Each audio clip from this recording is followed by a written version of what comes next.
One of the problems with recruiting for investment banking is not the knowledge or skills you acquire, but the access to talk with real investment bankers to put your best foot forward.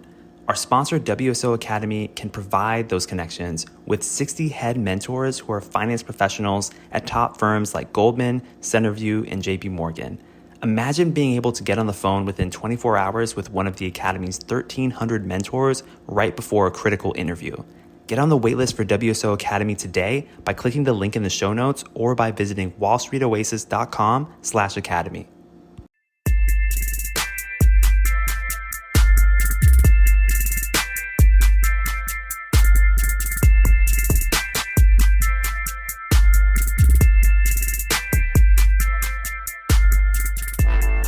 All right. Welcome to Investment Banking Insights. This is the only podcast dedicated to helping you learn both the technical and non-technical aspects of the investment banking process. My name is Alex Mason and I am your host.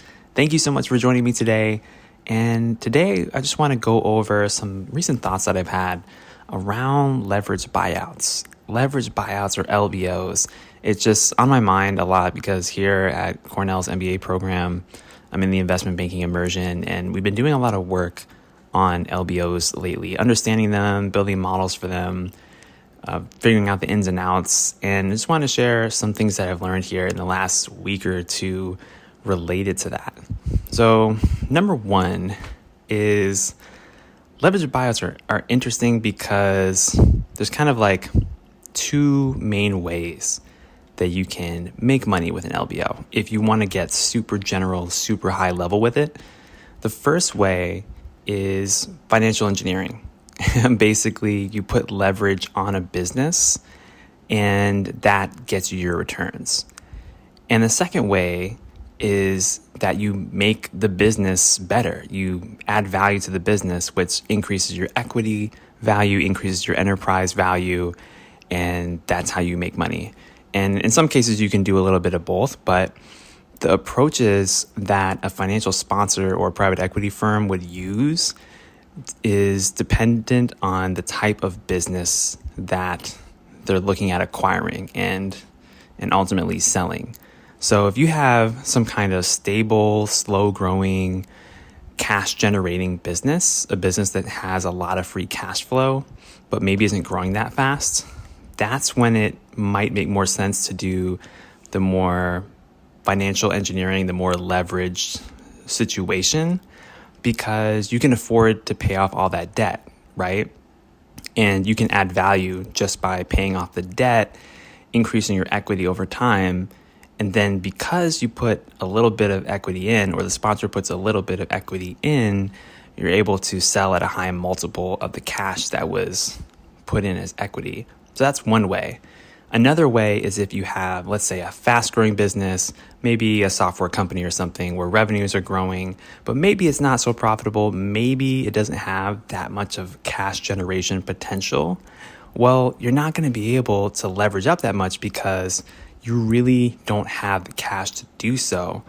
In that case, you want to rely more on operating metrics like increasing your sales, increasing your EBITDA, your margins, for example, because that's going to make the business worth more. Eventually, that's going to lead to more cash flow.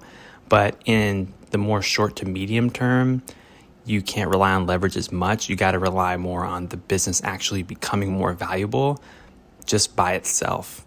So that's one thing I learned recently is there's kind of these two different major approaches that a financial sponsor might take. Other things that I learned is that there's a lot of variables that go into an LBO. Like there's just a lot of things that happen. Everything from the type of debt that's used, the interest rates, the price that's paid, the amounts that management of the company takes as their cut. Like there's all sorts of things that I never knew about before when studying LBOs just from, say, the 400 question guide. Like all of those answers are relatively general. But once you actually get into building an LBO model yourself, you begin to realize like, wow, there's a lot of idiosyncrasies here and things that you need to consider that are beyond those generalities.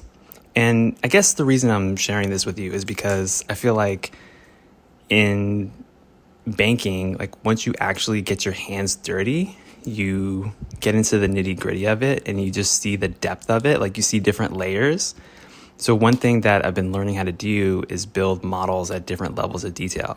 So one of the first models that I built recently was kind of like this super high level short form model for leveraged buyout. And it's like a very short, like very small Excel file that just gives super high level information.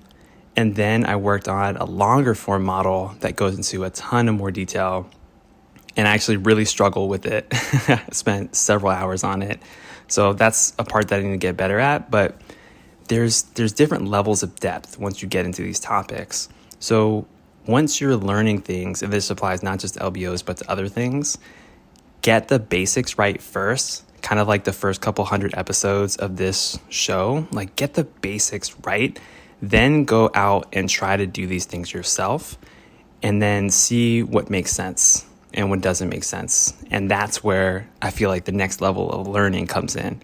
And that's kind of where I feel like I'm at right now. Like I have a really good grasp on the fundamentals, but I'm still struggling a little bit with how to actually apply some of these things in practice. So just want to encourage you, if that's where you're at right now in your journey, just keep on going, because you're going to learn so much just by actually doing things.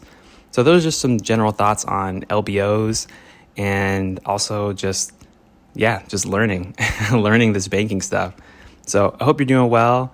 And that's what I got for you today here on Investment Banking Insights. I'll see you next time. Take care.